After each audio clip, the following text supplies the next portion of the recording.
Fala pessoal, uma boa noite com vocês, espero que vocês estejam bem. Vamos dar aqui continuidade à nossa disciplina de perícia contábil, tá? Então nós iremos dar essa continuidade para a nossa AP2. Primeiramente agradecer pela disposição e pela compreensão de todos, né? Eu estou gravando essa aula que dia? Sexta-feira, exatamente dia 13, tá? Então, sexta-feira 13, certo? Então, agradeço demais para que a gente não perca o nosso cronograma de aula, tá? E assim, vamos só fazer uma breve revisão sobre a questão de impedimento e suspeição do perito contábil. Porque antes da gente adentrar na parte de planejamento, certo? Antes da gente adentrar justamente nessa parte, é necessário que a gente entenda se o perito ele pode estar impedido ou ele pode estar suspeito, certo? Então, já vimos que caiu na nossa P1, não é isso? Na nossa P1, tá? Questão para vocês ligarem o que era, uma coluna dizia que era impedimento e suspeição e a outra dizia o texto para vocês classificarem, né? Então tá aqui, ó. Primeira parte, impedimento, certo? Impedimento. São critérios objetivos, é aquele que de fato vai na sangria se o perito de fato pode ser impedido ou não, tá? E aí quais são esses tipos de critérios objetivos? Se o perito for cônjuge, companheiro ou parente de terceiro grau, né? Até terceiro grau, perdão, e ele estiver postulando ou for parte, né, dessa situação de ser cônjuge, companheiro ou parente, tá? Então, neste caso, nessa situação, o perito ele está impedido, tá? Se o perito for sócio de alguma PJ que faça parte do processo, se ele for herdeiro presuntivo, tá? E claro e evidente se o perito promove ação contra uma das partes, né? Então, não tem nem lógica que o perito, né, aceite, na verdade, esse trabalho pericial. A outra situação é a suspeição, certo? Que são critérios suspeição, a gente vai pegar essa questão de e ligar com questões subjetivas, certo? Então, é uma situação bem mais subjetiva, tá? Não é tão, de fato, concreta quanto o impedimento, certo? Então, como é que a gente consegue distinguir, professor? Observem bem. Caso for um amigo íntimo ou inimigo capital, parte ou advogado de uma das partes, né? Isso aqui é meio complicado de você concretizar provas quanto a isso, tá? Se por acaso aconselha uma das partes na perícia, se é credor ou devedor de cônjuge ou companheiro ou de parente destas partes, em linha reta, certo? Até terceiro grau, e também caso seja interessado, tá? Então observe bem que a suspeição, tá? As provas são mais difíceis, certo? Tem uma dificuldade maior, tá? Já os critérios objetivos do impedimento, não, isso aqui é fato, dá para comprovar documentalmente. Cônjuge, certidão de casamento, certo? Sócio de pessoa jurídica do processo, contrato social. Herdeiro, a carta de herança. Promove ação contra a parte, o documento processual, o processo em si. Então, nós temos que entender isso aqui e ficar extremamente afiado, tá, pessoal? Extremamente afiado. Por quê? Porque o planejamento, certo? Inicia-se com o aceitamento da perícia ou então a escusa. E aí são cenas do próximo capítulo que a gente vai ver agora, tá? E o que é que acontece? Vamos lá. Deixa eu ajeitar aqui o microfone. Pronto. E o que é que acontece, meus amores? Ao ser nomeado em um processo judicial, o perito não poderá excusar-se, tá? A não ser sob a alegação de motivo legítimo, tá? Motivo legítimo. Como determina o artigo 1º, o parágrafo 1º, perdão, do artigo 157 do Código do Processo Civil, do nosso CPC, tá? Então, observem bem, quando a gente entende o que é impedimento e suspeição, nós, como peritos, certo? Já podemos excusar. E o que é excusar? O que é que vocês entendem por excusar? Tá? Tô pensando aqui que eu tô dando aula aqui para vocês ao vivo, tá? Mas assim, de uma maneira bem resumida, bem clara e direta, excusar-se, perdão, significa justificar, tá? Justificar, certo? Significa justificar, tá? Então, o perito ele tem que se justificar com um motivo legítimo. E aí a gente pode voltar para o slide anterior. Quais são os tipos de motivos? Impedimento e suspeição. Entenderam agora? Agora deu para sacar o motivo da gente estudar o impedimento e a suspeição atualmente, nessa ordem, tá? Então, após nós estudarmos isso, esse tipo de escusa, que pode ser impedido ou suspeição, nós temos como elaborar o motivo, né? Alegar um motivo legítimo. E o que é que diz a Lei 13.105 de 2015? Vamos ver aqui. Olha o que é que diz o artigo 157. Vamos entender. O perito tem o dever de cumprir o ofício no prazo, certo? Cumprir o ofício no prazo que lhe designar o juiz, empregando toda a sua diligência, podendo excusar-se do encargo, alegando motivo legítimo, tá? Então, se o juiz, certo? Se o juiz ele emprega você nesta diligência, tá? Neste trabalho pericial, tá? Caso você não queira aceitar, certo? Não queira aceitar, você terá que realizar uma escusa, um documento, certo? Uma justificativa documental com motivos legítimos. Então é importante entender também as características do impedimento e da suspeição. Por quê? Porque as características podem ser usadas, certo? Como o quê? Motivo legítimo. Beleza, turma? Então, para ficar mais claro, tá? A gente teve que entender inicialmente o que é um impedimento e o que é uma suspeição, ok? E o que é que diz o parágrafo 1º? Vamos aqui. A escusa será apresentada no prazo de 15 dias. E aí, lá vai eu ser chato novamente, tá? Porque eu falei que nessa AP2 eu ia puxar um pouco mais de vocês. Por quê? Porque a gente vai começar a ver questões de prazo, certo? Nós começaremos a estudar mais os prazos. E cai muito no exame de suficiência e cai muito no exame qualificatório técnico, certo? O EQT. Tá bom? Então vamos lá. A escusa será apresentada no prazo de 15 dias contado da intimação, certo? A intimação de quem? Do juiz, pessoal. A intimação do juiz, certo?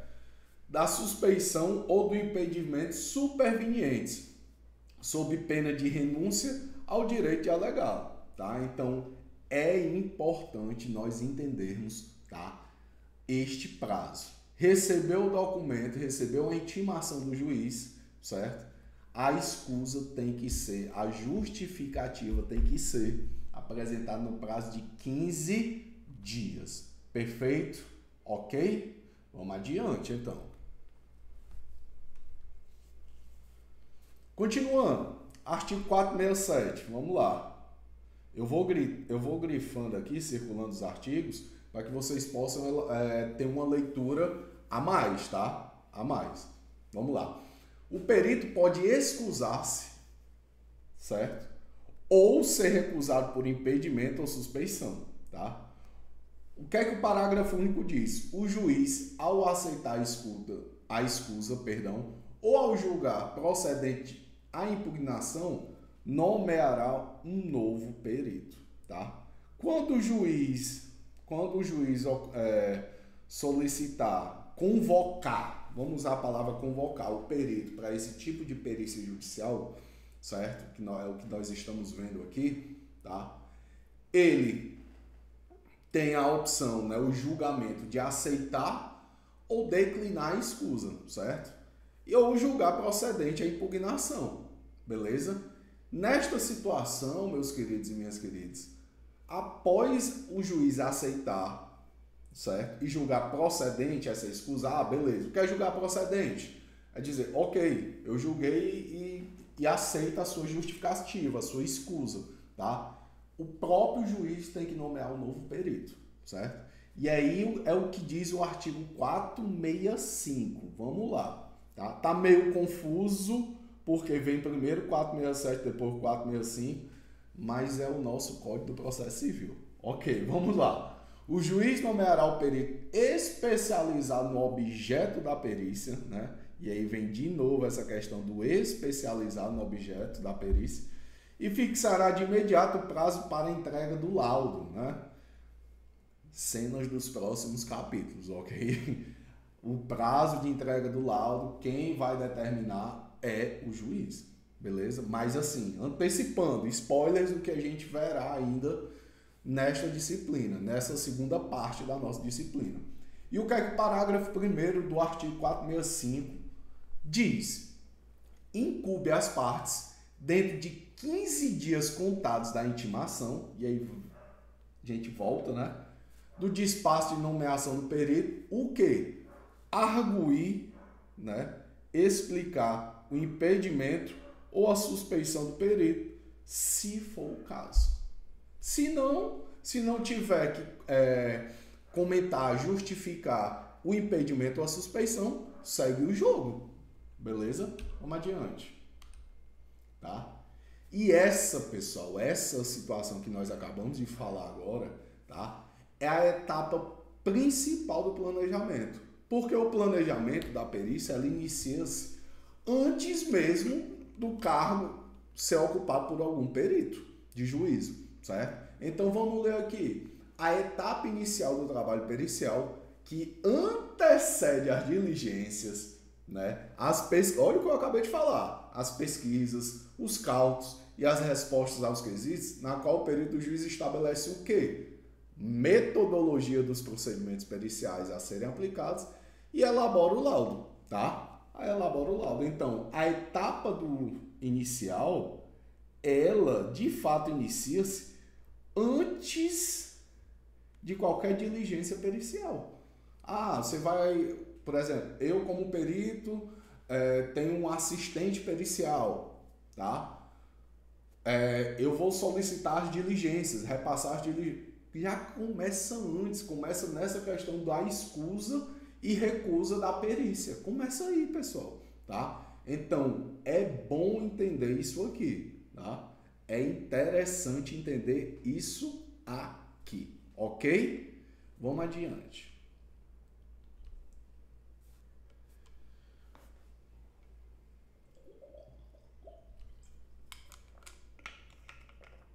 Isso aqui eu acredito que nós tenhamos até visto, né?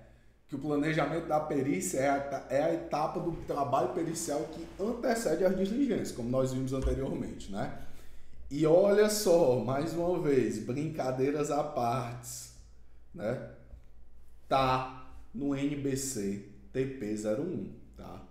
Leiam, pessoal, leiam, certo? Não vou dar sermão na aula online, muito menos gravado, mas leiam, tá? Grande parte da legislação, na verdade toda a legislação pericial está, grande parte, porque tem muitas situações que está no Código de Processo Civil, tá? Mas as normas brasileiras de contabilidade, das técnicas periciais, está aqui, ó. Está aqui, certo? Adiante, tá? E aqui é uma questão da operação, certo? Pericial. Inicia-se aqui, ó. Certo? Inicia-se aqui. Designa da perícia, designação da perícia, né, do causa, e a nomeação do perito. Após isso, vai acontecer a apresentação dos quesitos e indicação dos assistentes técnicos. Eu vou dar um zoom. Opa, perdão. Vou dar um zoom aqui que é para ficar mais claro. Aqui. Vamos aqui. Certo? Após a segunda etapa, vou fazer aqui após a segunda etapa, certo? Vai ocorrer o quê? A intimação do perito para a elaboração do laudo. Pronto. E aí acontece o quê? Toda a etapa de atividade pericial juntamente com a elaboração do laudo, tá? O item 4, como vocês podem ver aqui, certo? O item 4, certo? É aqui onde de fato começa a mão na massa do perito, certo? Quinto passo, perito entrega o laudo em juízo, certo? Sexto passo, a manifestação das partes sobre o laudo, ok? Nós vamos estudar cada passo desse, tá? Já estamos estudando, na verdade, né? Designação, apresentação, né? E aí a gente vai estudar a manifestação das partes sobre o laudo. Sétimo passo, a apreciação do juízo, né? O juiz, certo? Recebe o laudo, a documentação constante no laudo, certo? E observa também a manifestação das partes da perícia, né? Que a gente já viu quais são as partes. Após isso, ocorre o quê? Uma decisão quanto à conclusão da perícia ou, certo? Ou aqui ocorre, certo? Pode encerrar aqui praticamente, né? Como vocês podem ver, ó. Deixa eu tirar o zoom aqui, certo? Perdão, pronto. Canetinha. Do 8 existe essa opção aqui, tá? Essa opção aqui, ó. Ai, droga.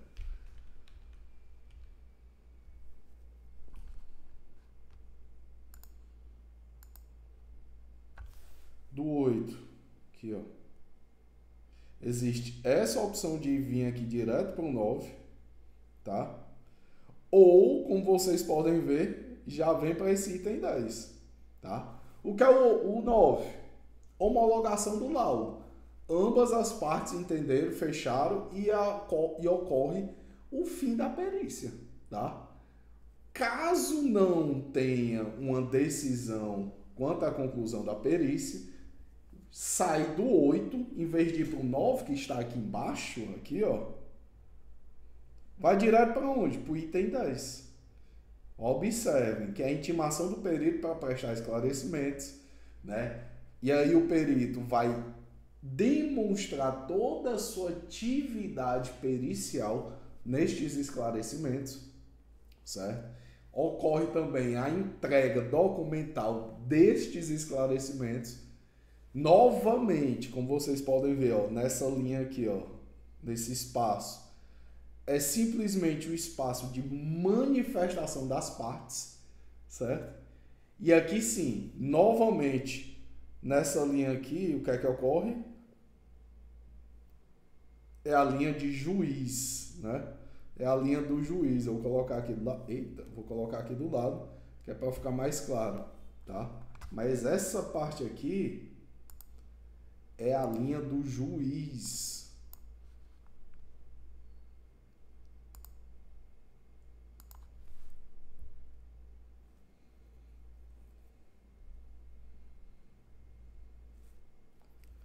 Aqui, linha do juiz. Aqui é a linha de manifesto.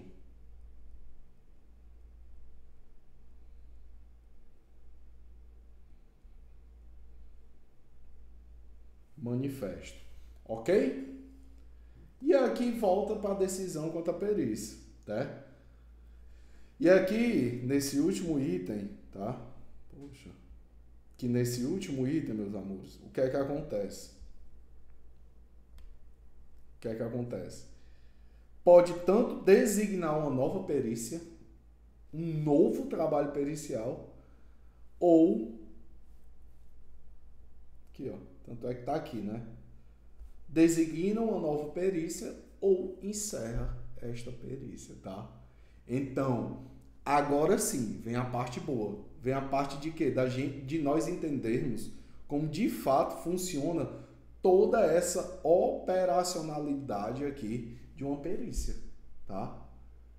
Toda essa operação aqui, tá? Então, a gente vai usar esses conceitos juntamente com a prática e juntamente com o conhecimento contábil de todos vocês, ok? Vamos adiante.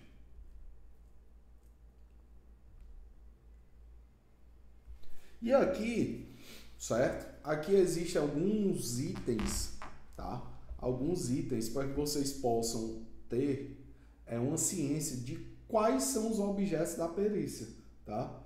Existência de bens e valores, aqui, ó.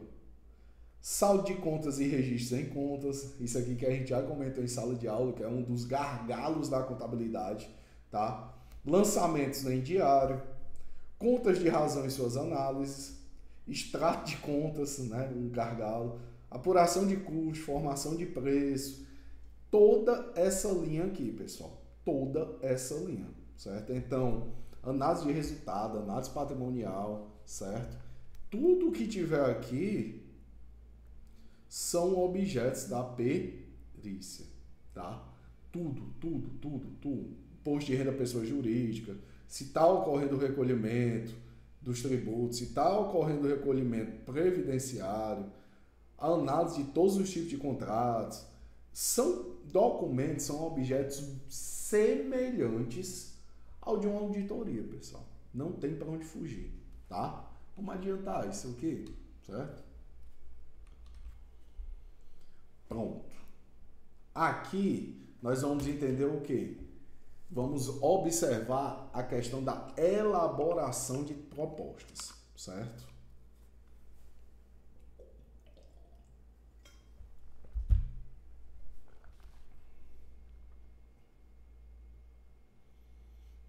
Adiante. Na elaboração do plano de trabalho, existe também a respectiva proposta de honorários. O perito deve considerar, entre outros fatores, o que? A relevância do trabalho, o vulto, certo? O risco, a responsabilidade, tá? A responsabilidade. O que mais? A responsabilidade, a complexidade operacional, o tipo de trabalho da mão de obra do pessoal técnico, né? O que mais? O prazo o prazo estabelecido pelo juiz e a forma de recebimento deste prazo, desta perícia em si, tá? Ok? Nessa questão, tá? Nessa questão, certo? O vulto aqui, pessoal, é saber o quê? Se tem uma nitidez na perícia, tá? É a questão do vulto. Ah, eu vi um vulto. Pronto. É se tem algo, se tem uma situação nítida, né? Se tá... E aí a gente liga o vulto junto à complexidade operacional. Que aqui a complexidade operacional abrange praticamente quase todas essas características, estes fatores, tá bom? O que é que acontece? O perito deve elaborar a proposta de honorários, quando possível, descrevendo todo o plano de trabalho, tá? Todo o plano de trabalho, de forma a entender o objeto da perícia, considerando as várias etapas do trabalho pericial, até o término da instrução ou homologação do laudo, tá? Vou já comentar sobre esse parágrafo aqui, sobre essa abordagem aqui, certo? O assistente técnico, certo? Tem como obrigatoriedade celebrar o contrato de prestação de serviço com seu cliente, observando as normas estabelecidas pelo Conselho Federal de Contabilidade, tá? Vamos subir aqui para esse item aqui, o segundo item. O perito deve elaborar a proposta de honorário, quando possível, descrevendo todo o plano de trabalho. Pessoal, é importante, certo? Descrever, numa perícia, descrever todo o plano de trabalho, tá? Todo. E aí eu vou mostrar um exemplo, de fato, de um plano de trabalho posteriormente, certo?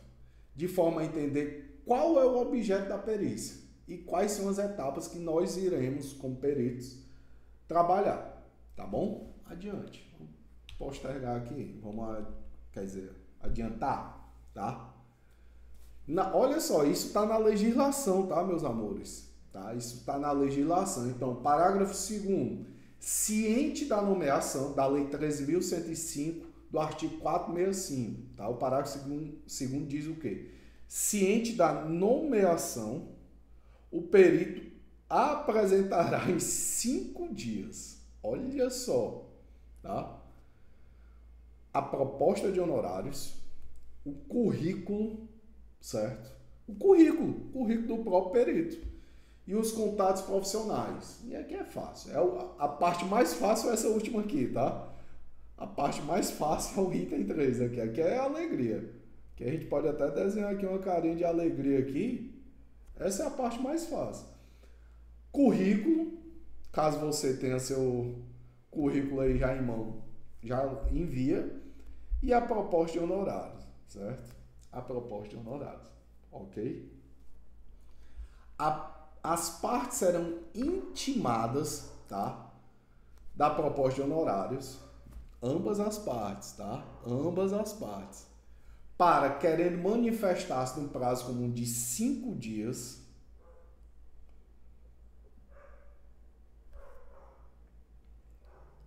após o que o juiz arbitrará o valor, intimando-se as partes para os fins do artigo 95.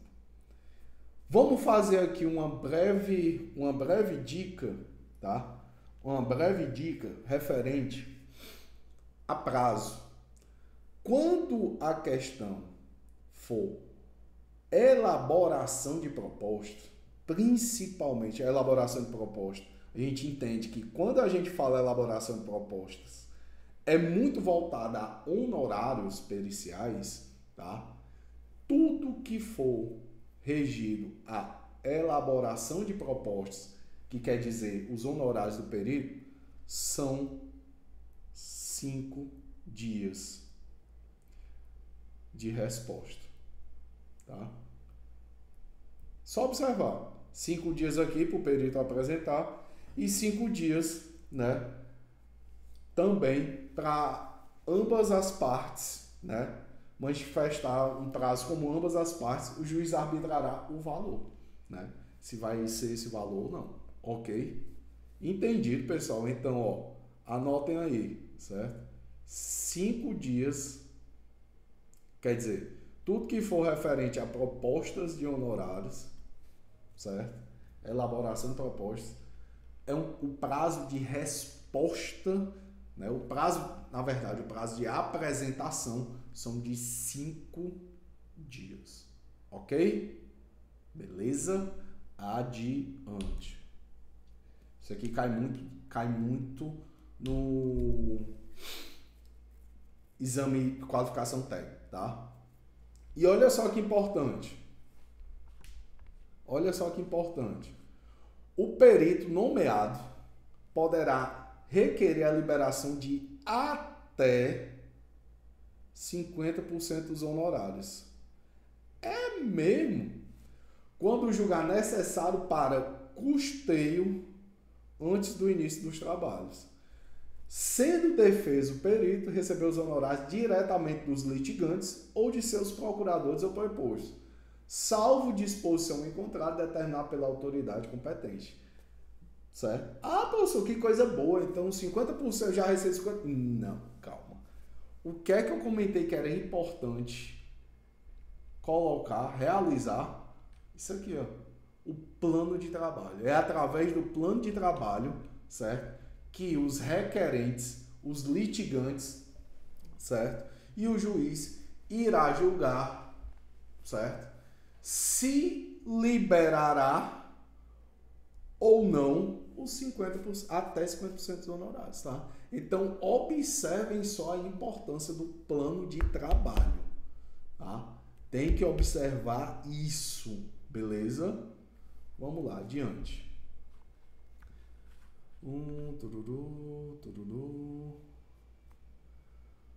O juiz poderá autorizar o pagamento de até 50% dos honorários, tá? A favor do perito no início dos trabalhos, devendo o remanescente ser pago apenas ao final, tá? Depois de entregue o laudo e prestar todos os esclarecimentos. Então é aquela famosa entrada de 50%, ok, para iniciar o serviço.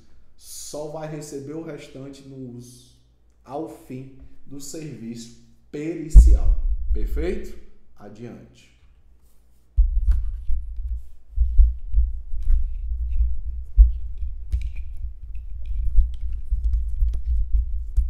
Pronto. Beleza? Adiante. Quando a perícia for considerada inconclusiva, ok, ou ineficiente, ou quando substituído o perito, pode a autoridade competente, o juiz, determinar a redução ou a devolução dos honorários já recebidos. Isso aqui é loucura, tá? Mas pode acontecer, tá na lei, certo? Tá aqui, ó. Tá onde? No artigo 465, parágrafo 5º, tá? Quando a perícia for inconclusiva ou deficiente, o juiz poderá reduzir a remuneração inicialmente arbitrada para o trabalho, tá? Ok, pessoal? Então, esse artigo 465, tá? Parágrafo 5º, o que é que ele diz? Né? Assim, a gente já leu, obviamente eu não vou ler novamente, mas ele demonstra a importância do que é uma perícia, tá? Que não é brinquedo não é nenhuma brincadeira contábil, não é nenhuma brincadeira profissional. Se a sua perícia, o seu trabalho for inconclusivo ou deficiente, como diz o artigo 465, parágrafo 5º, esquece, meu querido, pode reduzir a remuneração, né? E até devolver, tá? Tem situações que podem ser devolvidos. E aí eu vou colocar, mais na frente a gente vai ver muito esse parágrafo 5º aqui, tá? Do artigo 465, certo? Vou botar até aqui, anotar, que é para enfatizar, viu? Adiante.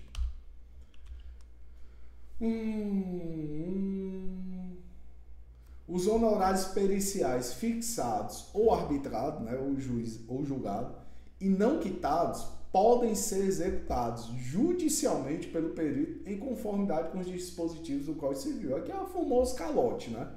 E onde é que tem dito isso? No artigo 515. Vamos lá. O que é que o artigo 515 diz? No inciso 5º. Olha só. Vamos aqui. Vamos anotando a legislação, tá?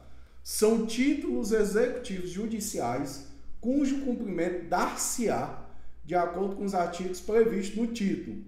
Olha o que é que o inciso 5º comenta.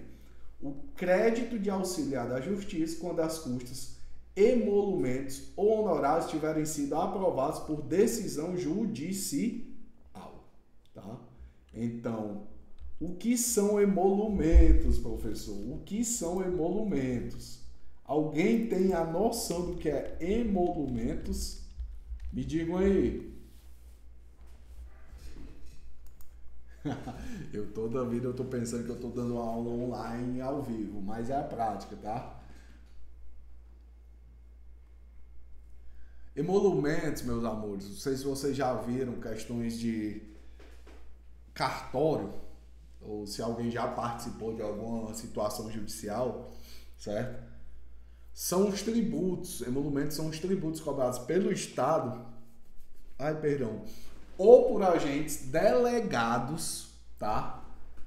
para contraprestação de serviço, só também conhecido com aqueles encargos barras honorários, tá? Então, isso vai tanto para onde são tributos, tá?